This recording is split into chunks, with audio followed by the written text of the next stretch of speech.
This is House Einstein podcast number 6. I am your host, Osman Parvez, with House Einstein Real Estate here in Boulder, Colorado. And with me is Hamish Crabb. Hello. All right. Well, today's topic of the podcast is Homeowners Associations. And this came to us as a topic of conversation because we have a client that's currently doing her due diligence in an association. And we also saw John Oliver's release about associations come out last week that was very spot on, although perhaps missing a few things too. Also very funny, as John Oliver often is. And so hence the need to talk about due diligence and homeowners associations, in particular covering a lot of ground that was not covered by John Oliver. And I hope it is enlightening to our listening audience. If you're looking for us online, you'll find us at houseeinstein.com. And we are more than happy to work with you individually if you're buying or selling real estate. Here on the Front Range or in the mountains, we've got an amazing team, but that's not the intention of the podcast. The intention of this podcast is to have some fun, also to educate you about a lot of things that get overlooked in the real estate process and to help you make a smarter real estate decision. And when I first got started in real estate, it was after an investment career, working for investment companies. I don't know if I would call it a full career, but I had worked for a number of investment companies as an analyst and as an associate. And due diligence, in addition to financial modeling, was a large component of my work. And I was caught quite off guard by one of the first deals that went sideways for us that had an association problem. So first things first, if you are a client with House Einstein, you've signed a buyer agency agreement, and that tells you something very unique in that we will actually help you with your due diligence, including a discussion and research into associations, but ultimately the buyer in Colorado is responsible for doing their own due diligence. And if you're not a client and you're just listening to this podcast, please treat it as entertainment. It's not legal advice and it's not real estate advice. And that's mostly CYA language so that we don't get into trouble with how litigious the world can be, and also keeping our attorney happy with how we're producing content. So I'll tell you the story. Yep. I mean, it's just the world we live in, right? I was going to say there's a reason it's in the entertainment category on SoundCloud, right? That's right. It's It's entertainment. Hopefully we're entertaining and educational for you. But here's how the first deal went sideways. So I'd already been doing real estate for about, 2 years. No, actually, no, this is longer because it was here in Boulder, not on Nantucket. And we had helped a client put a condo under contract. And this client was a contractor, was a handyman, also had just gotten his GC license and had been renting. And we found him something, and I want to say it was at Wimbledon, which is a development very close to CU. And we had gone through the whole contract process, which included the association deadlines. And the association deadlines are designed to allow a buyer to review the association documents and do their own due diligence on the association. And we had forwarded him the docs. He got the docs, but he didn't look at them. And we didn't look at them. And 2 weeks after closing, he was notified that he was in violation of the association because he had a dog. And he is an ethical person. He did not attempt to try to sneak the dog in under emotional support, make-believe emotional support animal, or whatever fictitious attempt to bypass the HOA. He just contacted us and said, "What are we going to do?" And he said, "I've got to sell it. I can't live here if they don't allow dogs." And so even though we had not been technically at fault, I still felt really bad about that whole situation. And we went ahead and relisted the condo and sold it for him, and we did it at zero cost. And that enabled him, because we bought it right, and he got a good deal on it. We had negotiated a good deal. He did not lose a lot of money. My recollection, and this is so long ago, I'm not entirely sure, but my recollection is he broke even. It was not a horrible loss. We lost money in terms of time and effort and resources to market and relist this condo. In hindsight, given what's happened here in Boulder real estate over this time period, he should have done everything possible to hold on to this place, but he wasn't in a position to carry 2 properties. And so we did help him buy another one, which worked out well in the deal. But at the end of the day, I felt horrible that we had missed something so clearly obvious in the rules and regulations for the HOA.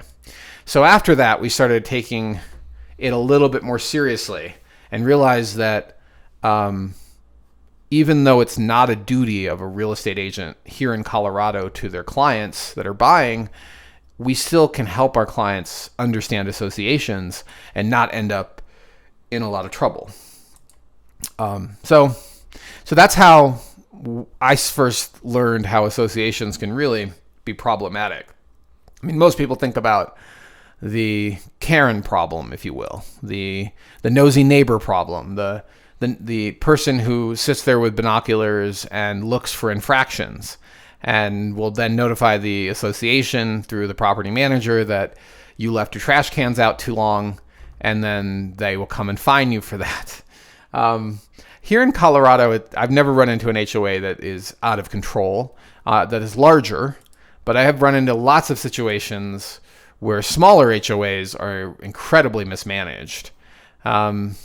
It's been shocking, and I've had more than one client, including one that's about to close, basically decide they have to take over the HOA to get anything done.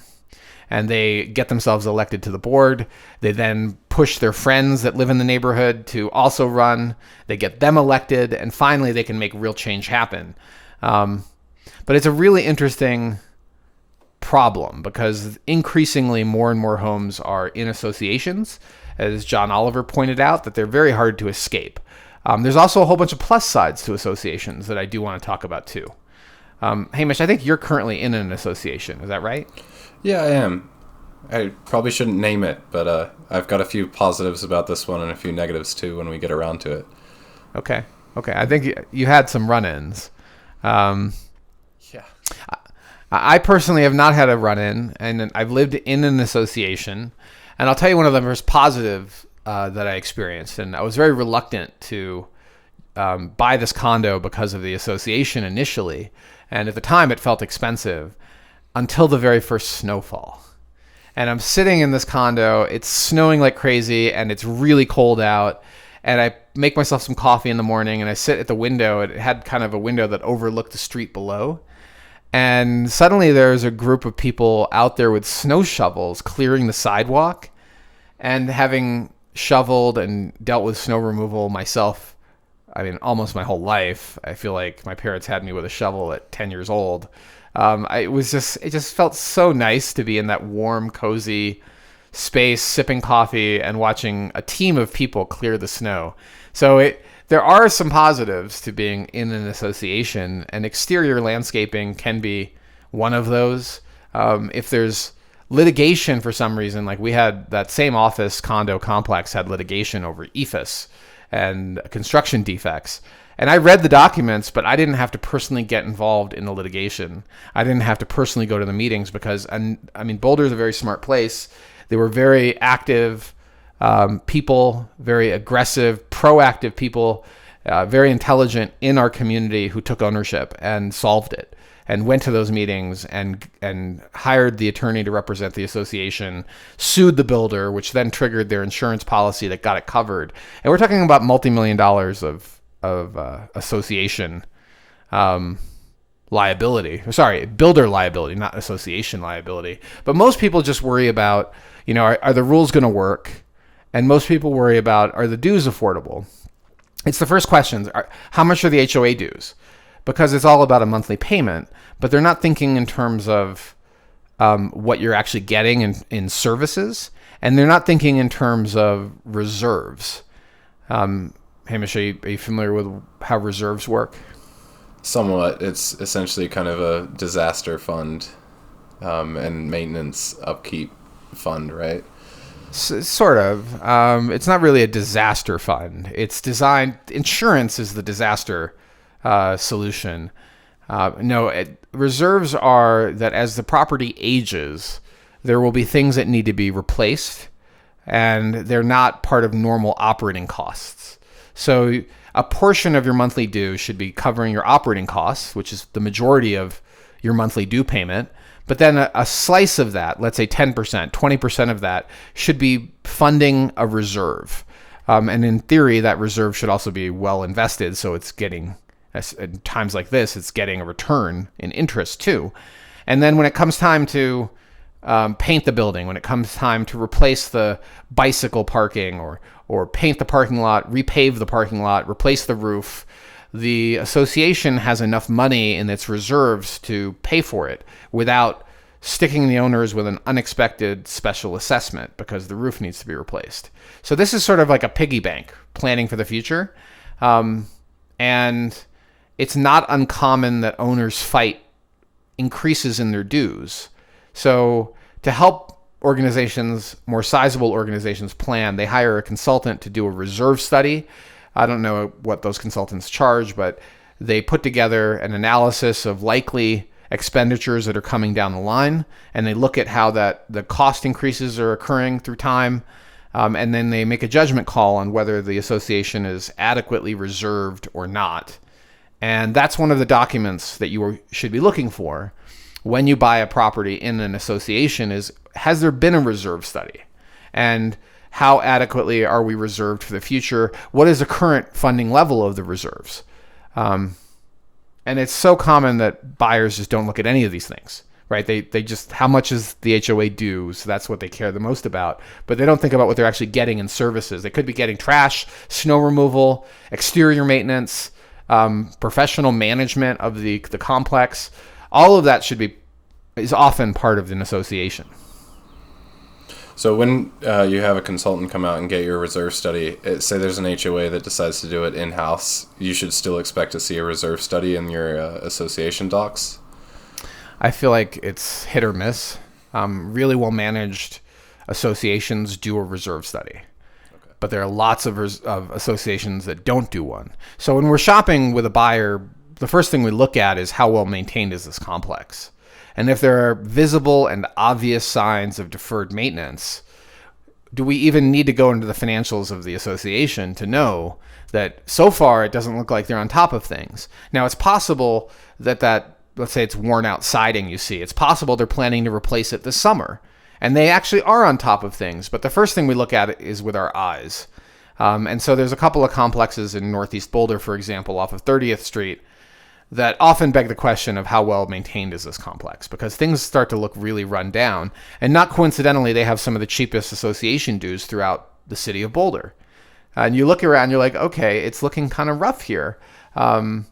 It's functional, but there's visible rust on the stairwells. The parking lot is a disaster. It's full of potholes. It looks like they've been patching the parking lot many times, but they haven't paved it. The paint is flaking around the exterior. All of those things are signs that the HOA is probably not in good shape. So there are multiple levels of due diligence. And the first level is use your eyes when we go shop. If you're my buyer, Hamish, and we're going to look at a condo or a townhome or even a detached house in an association, we're really looking carefully, not just at the individual unit, but also the whole complex, because it will help set expectations for what to see in the association docs. And then if you like the place, once we are under contract, there's a special section of the contract that deals with the association where the seller is required to give you the documents, and then you have a limited period of time to review those documents.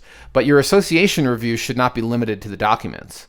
You really should talk to people in the community and find out how aggressively are they, enforcing the rules. If you have let's say you have a pit bull. Is there a rule against pit bulls?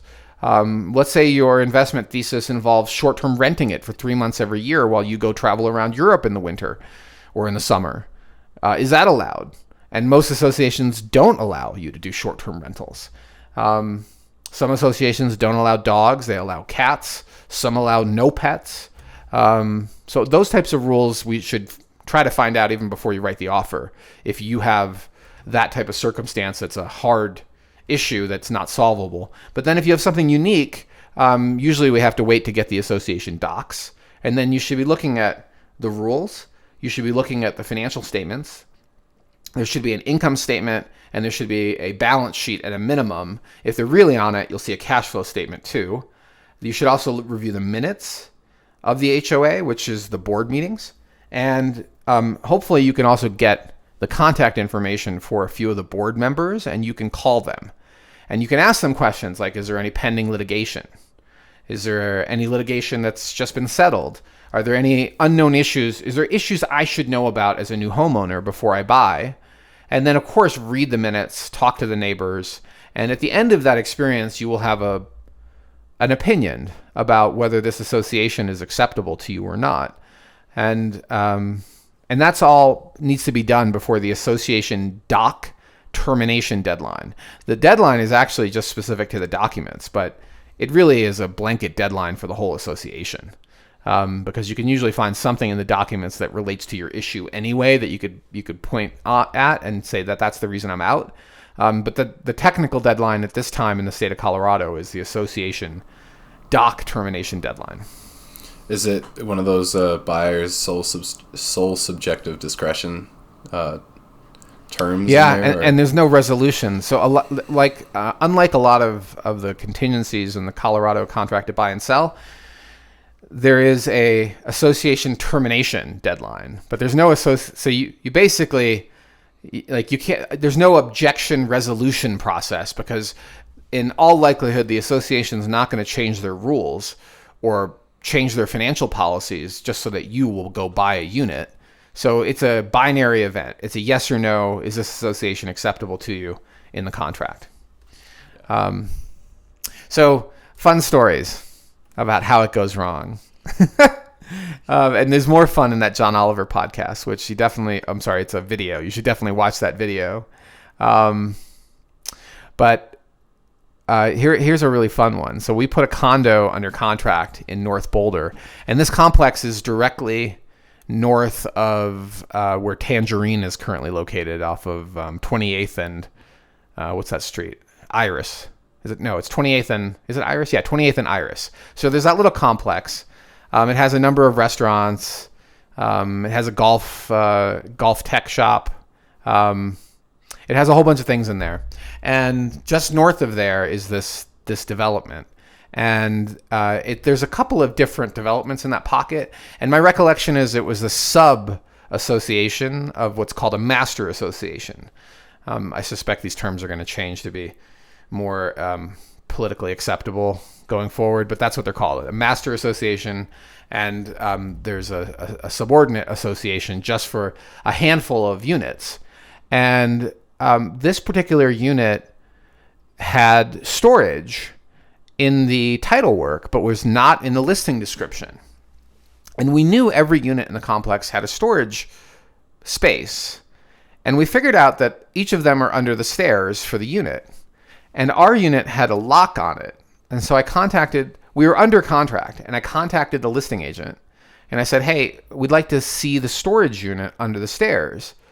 And their answer was, what storage unit? This unit doesn't have storage. And we're looking through the title work. We're like, it's deeded. It's not just right to use it. You legally own it. And he said, I guess you're going to have to contact the association to find it. So I did that. I found out who the president of the association was. It was it's like an 8-unit association or something like that. And I contacted this person, and this person said to me, Osman, 15 years ago, I cleaned out that unit. Like, the previous owner or tenant left all their junk in the storage unit. And so I went into that storage unit and I cleaned it out. And ever since then, I've used it as mine. It's my storage unit now. And this is the president of the association. So I don't know if you can claim, it's not eminent domain. It's called adverse possession. I don't know if you can claim that over a storage unit or not. It certainly had not been the time that's required for adverse possession, so let me back up. Adverse possession is when you claim a property as your own, and it's like squatters' rights. You've been openly and notoriously using something in without the owner's permission, right? So if you grant permission to somebody who is crossing your property on a trail, it's no longer adverse. But if they have been crossing it despite your no trespassing signs, they've been walking across it and they can prove it. I think the duration might be 25 years. We may want to look this up, but it's around 2 decades. It's a specific length of time. You can then use a court process to claim that as your own property. And she was implying that that's what she was going to do if we tried to kick her out of the storage unit. And my buyer just looked at this and is like, I don't want to join a sub-association with 8 units where the president has taken over my storage unit and I've got to start off this relationship by kicking this person out.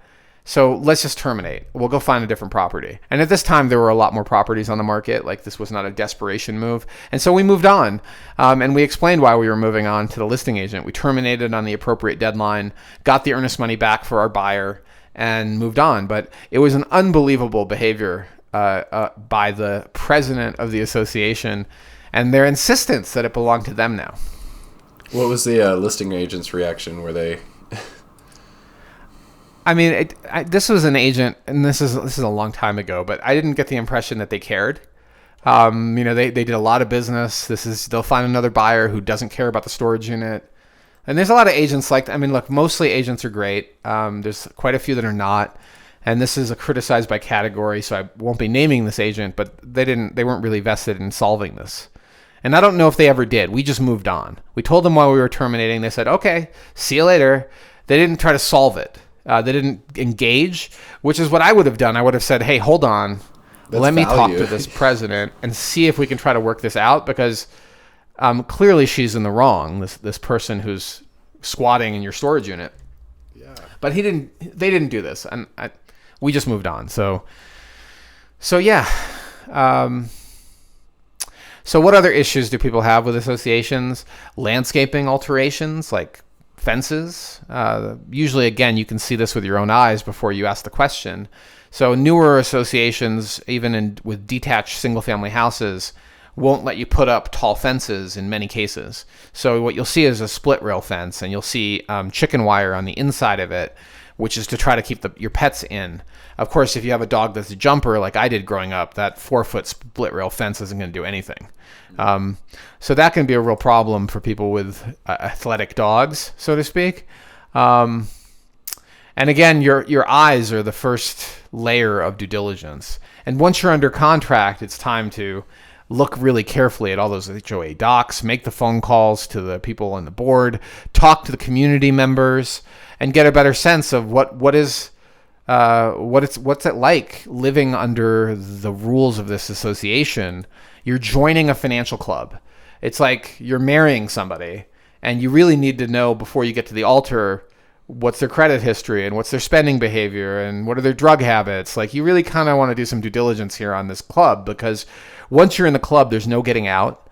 And the last thing you want to have happen is be surprised that you have a special assessment because all the roofs need to be replaced, and it's a special assessment that now falls to you because it came after the contract closed and it wasn't disclosed, or maybe it was disclosed and you missed it, and even if it was disclosed and you missed it, or say it wasn't disclosed and it's actually the seller's duty. So there's a whole bunch of check boxes in the contract that talks about special assessments. Good luck getting the seller to pay for a special assessment once they're gone. Like, you're going to have to hire an attorney and chase them. After closing, it's very difficult and expensive to get people to be accountable, because there's no leverage in the deal anymore. The deal closed, and your agent's not liable. You are.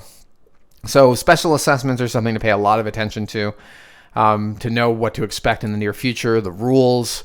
You need to look for reserves, pending litigation. And you also need to understand how alterations are made. So even though there's no association, there's sometimes rules that are covenant recorded in the title work. So this is not. So this is another. This is story. Interesting, though. No, I like this one. Yeah.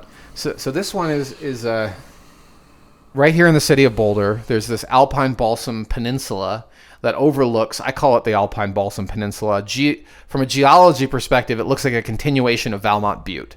So Valmont Butte, if you follow that line from Valmont Butte, it goes right to this line. It goes right from the Alpine Balsam Peninsula, it then goes in, and Panorama, it then goes over to Sunset Hill and then drops back down past Casey Middle School. So that's this location, and whoever developed the homes originally in that location on Panorama and on Alpine and Balsam, I don't know if it was the same developer, but one of the homes we put under contract, while we were doing our inspection, the neighbor walked over. And this home that my clients bought has an incredible view from both the yard and the backyard and the first floor. It's a ranch-style house with a basement, so it's a one-story house with a basement. And the decks are incredible. I mean, it has some of the best views for any property I've sold in Boulder. Just jaw-dropping views, other than the power lines, which is a whole nother topic for that spot. While we're doing our inspection, the neighbor walks over and says, "Oh, did the listing agent mention that there are rules that prohibit owners from going up and blocking the view of the people behind them?" And my client wasn't thinking about going up, but he's very investment savvy. And that was part of our initial review of this house. Like, the views are jaw-dropping now. Imagine if you put a second-story primary suite on this house, what would it be like then? Like, we clearly saw upside potential in the long term for this location. And this guy came over and said, "Just so you know, you're never going to be allowed to go up because there's this design review thing, and it's not going to be approved." And we're like, baked into the title work? It's baked. So it was recorded at the time of the original subdivision that the original developer and a committee, which I can only guess was comprised of this person's drinking buddies or golf buddies that also bought in the neighborhood, or other investors, this committee would have subjective, arbitrary approval of any significant alterations of these homes, especially with regard to heights. And that was indeed in the title work. Now, here was the problem. The original developer was dead, and all of the design committee people were dead. Nobody that was mentioned in the title work was alive, and this process still existed. And this is where real estate agents, when they are in water that's too deep for their knowledge and experience, are supposed to self-regulate. They're supposed to say, "Hey, I don't have the knowledge and experience to give you professional advice on what to do here. This is who I would call." And that's what I did. I said, here's the name and number of our attorney that we recommend. They are the 800-pound gorillas of attorneys here in Colorado when it comes to real estate. You should go with them. They are solid. We trust their advice. And so my client did that. He engaged them. We delayed the whole, we amended the contract to allow more time to understand this issue. The seller agreed to that. And the attorney eventually said the advice out of the attorney was, "Look, it's an extremely unlikely thing that if you're making an alteration that does not block the view of your neighbor, that there's going to be any objection. If you make an alteration that's going to block or damage or impinge on the view of your neighbor, this mechanism could be something that they could litigate over. And the only reasonable way to avoid that litigation entirely is to notify the entire neighborhood of your design plan and collect objections." Well, this is the city of Boulder, right? If you send out a certified piece of mail to every single one of your neighbors in a subdivision and say, "Do any of you object?" Of course people are going to object. You're just inviting objection. You're just inviting people to light their torches and show up on the front door or at the permit office and complain and resist your development. So that's not really a reasonable course of action. And the neighbor does have a mechanism to fight you if you do something that blocks their view. And at the end of the day, that was the conclusion, but it didn't stop my client from buying. We negotiated a fantastic deal on that house. We got the seller to fix a bunch of things in the inspection process that were significant. And it's been an incredible investment for my client, but he's lived there. He hasn't moved ever since. But at least he knew going in, right? This was not a surprise after closing. This was not after he hired an architect and a builder to have the neighbor show up with a lawyer saying, "You got to stop." He knew going in. And that was doing our job, was helping our client reach that point. Although, again, and I'll say this one more time, ultimately the buyer is responsible for this due diligence. But if you are one of our clients, we will do everything we can to help you. We will do our best to help you get the documents you need. Think about these things in the future. Let's say you want to start a contracting company of your own, and you want your own branded fleet of plumbing trucks. Well, guess what? Most associations don't allow you to park a commercial vehicle every day at your house. So you have to leave your commercial vehicle at your plumbing office and not bring it home.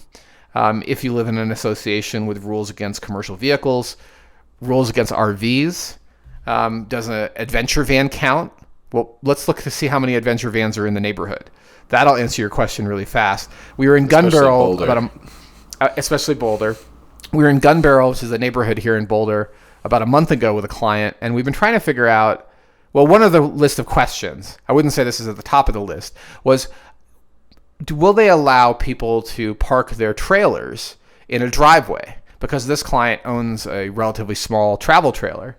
And as we're driving away from a showing, there's an Airstream in somebody's driveway, which is, a shiny silver RV, and the doors open in the Airstream, and the owner's working on things. And so I just pulled over, and we got out of the car. And of course, you're approaching somebody strangely from the street, and I'm like, calm down, don't fear me, please don't shoot me. Like I just want to ask you about a dog, right? Yeah, it's unexpected, right? And this person, not to gender stereotype, but this is a female, and she's older, and I'm a tall, dark-skinned human being, and I understand that there could be fear, right? That's stereotypical, it's implicit bias, whatever. This is the world we live in. I don't want to get shot, so I'm being really careful approaching this lady, and I say to her, "Can I ask you?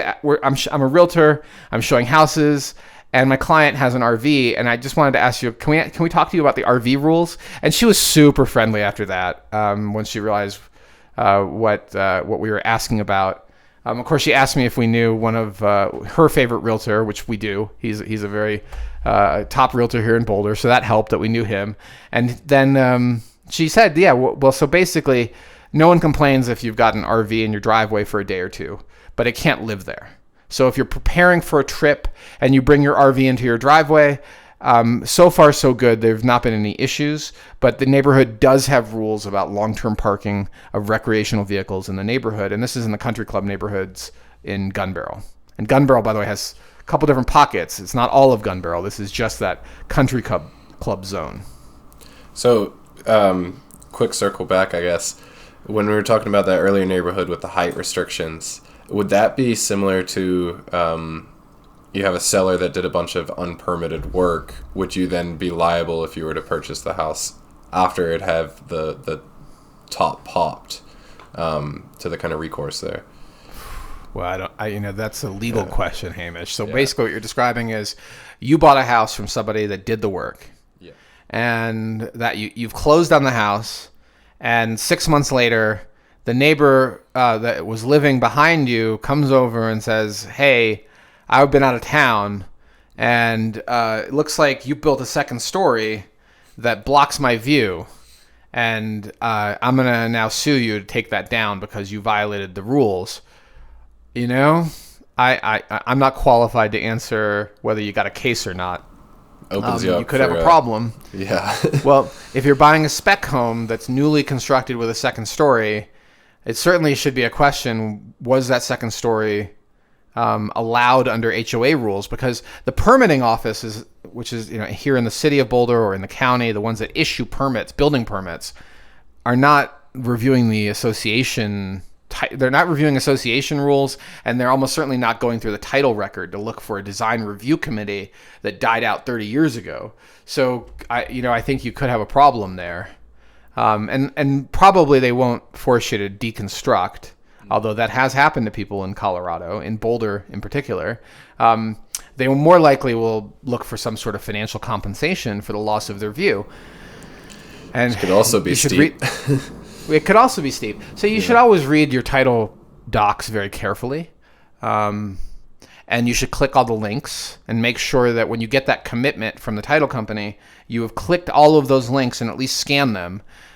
It's not uncommon that they send you wrong documentation. We just had that for one of our closings where the links are on the wrong properties.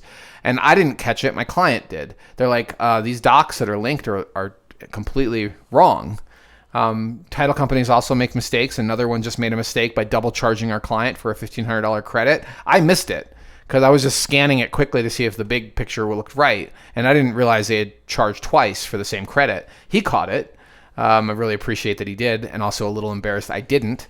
But you won't next time. I'll look more carefully for sure. I mean, I definitely pay attention to purchase price, amendments, commissions. There's some things we have no control over, like lender fees that are tacked on, but I do notice them when a lender is really taking my client to the cleaners. But they agreed on that lender. They paid for whatever they're getting, the points or maybe additional service fees. I'm not sure what these loan fees are, but they agreed to them. And those are extremely well disclosed in the real estate process. But mistakes also still occur on things like commissions. And if the agent is crediting, like we credited our seller recently on inspection and photography, because we used he paid for the photography. Normally that's a realtor cost. And we are willing to pay for pre-sale inspections all day long because of the benefit they have to the transaction. So I needed to credit him back for those things. But it would have been easy to miss it. So yeah, review your title work, review your title commitment, and even more importantly, talk to the neighbors. Like, this is another topic for due diligence. But if you start talking to the neighbors, you ring the doorbells, you get a sense, you have a list of questions. Just let them know you're thinking about buying the house next door, or maybe you're already under contract, which is the better time to do it usually. And say, I just wanted to see what you thought of the neighborhood. Are there any issues I should know about with the association? How's it like living here? How hard do they enforce the rules? Are the trash bins, they need to be back in my garage in 15 minutes? What if they're visible from the street? Does anybody care? And you will often learn a lot about the house too. You can ask about the house. Do you know anything about the house? I had a deal, Hamish. Well, this is after 2013, so it must have been like 2015, 2016, and it's in Martin Acres. It's a tri-level, and there's no disclosure of any flood damage on the seller's property disclosure. And we do the neighborhood thing, right? We're under contract, the inspection's going on, and we start walking around talking to the neighbors. And one of the neighbors disclosed that not only was there flood damage, he knows for sure because he saw water pouring out of the house, and there were tons of sandbags in the driveway to try to direct the water away. And we're like, okay, well, that's not comfortable. So we called the listing agent. I called the listing agent. And I said, what the heck's going on? He's like, I don't know. I didn't know anything about flood damage. And by the way, realtors in the state of Colorado, real estate agents that are licensees, are proactively required to disclose defects in the property. Yeah. So his cover was, I didn't know. Okay. And when he contacted the seller, she claimed that she didn't think that was a flood. Right. The 2013 floods. I guess there was no Noah's Ark and pairs of animals involved, but for some reason she did not think that water running into her house from the surface and destroying, well, maybe not just damaging the first floor of her house constituted a flood. In her mind, maybe, she could see like a river of water and her house floating away. That's a flood, but not water coming in from the street. In any event, we terminated because the buyer's perspective was, if the seller is going to lie about flood damage, what else are they lying about? And he just couldn't take the risk. So we killed that deal for him and got him his earnest money back because it occurred during the inspection period. Well, thank you, neighbor. Yeah, thank you, neighbor, for well, I mean, I'm sure the seller was like, thank you, neighbor, for killing my deal. But from my perspective, we did our job. Like, our job is to assist our client in property selection, right? Guide them to finding homes that really meet their needs and help them avoid really common pitfalls that are visible and obvious to us. I mean, after doing this for 20 years, we walk into a house and you really can see things that some people it's just not on their radar. And there's so much easy due diligence just in that first visit, that with your eyes and your nose. And then if we find a deal killer, like the neighbors lying about the disclosures, we do so before we run out the clock on that particular contingency. And there's no contingency for my seller is a liar. Yeah. Although you could say that they're acting in bad faith, and the contract has specific language around bad faith. But you probably are going to find yourself in a dispute over the earnest money. If you discovered that the day before closing, I think it would be a dispute. and you probably would get your earnest money back, but maybe not guaranteed. But if you terminate during the inspection period, it's such a blanket exit. We got the earnest money back without a problem. So this is why you want to do most of your due diligence before the end of the inspection period, and certainly all of your due diligence on the association, if there is one, before the association dock termination deadline. On the note of pre-inspections and disclosures as a whole, what's your kind of opinion on if you have HOA docs available to you on this listing that you're about to publish? Do you want to have that before you potentially go under contract? Do you want that in your supplements on the listing, or is there a general strategy for that? Yeah, I've almost never seen it organized in a zip folder and available before writing contracts. Most agents wait until you're under contract to then get the association docs. A sign of a good agent is when they're asking about the association before you list the property, and are assembling or helping you assemble that archive of documents, or even better, are just asking for your username and password if it's not on a public site. And often association docs are not on a public site. So unfortunately, it's not common is my answer. And would it help you to make it common? Like if you were the seller and you wanted to practice clear, complete, proactive disclosure, making sure your listing agent has these documents and has provided them to buyers, you could do that. And I'll tell you, there isn't actually a competitive advantage to doing that. So let's say you're on the buy side and you can find these documents early. In a bidding war, you can remove the contingency associated with the association. You can just waive it, right? And now your contract, so the more things you take off the table in a negotiation in a competitive environment, the more risk factors you take off the deal for the seller, the more likely they are to take your offer. So you could waive inspection entirely, although we never recommend that. You could. I have, and been burned personally on my own purchases. I waived it because I knew it would win the bidding war. And then I discovered the furnace is bad, the sewer line is bad. I mean, we knew it needed a lot, but there were a few surprises in that house. So yeah, you could, in a competitive environment, get copies of the association docs early and thereby waive the contingency. And that will make your offer stronger without changing the price. But the problem is that the listing side is often not prepared to give you the association docs ahead of time. So your agent, me, if I'm representing you as a buyer, has to aggressively push to get those docs. And sometimes it's just not possible. Yeah, that makes sense. Yep, great question. See, did we miss anything? We talked about commercial vehicles. Oh, vehicle maintenance, that's another item. So Hamish and I are, as we've mentioned before, are both car guys. We like vehicles. And one of the things that both of us do is some degree of vehicle maintenance. And most associations have rules about vehicle maintenance in the driveway. And what they're trying to avoid is somebody putting their vehicle up on blocks and leaving it out front for months at a time. But usually it's a blanket, not allowed. So that means as simple as an oil change you shouldn't be doing in the driveway. And if you've got a nosy neighbor that wants to penalize you with the binoculars and report you, well, all it takes is a digital photo and an email, and you're going to be hit with a fine. Yeah. Or worse. Even car covers I've seen in some areas, which is an interesting one. Yep. I was fortunate enough to have my car on jack stands for probably a good week and a half before I got it off.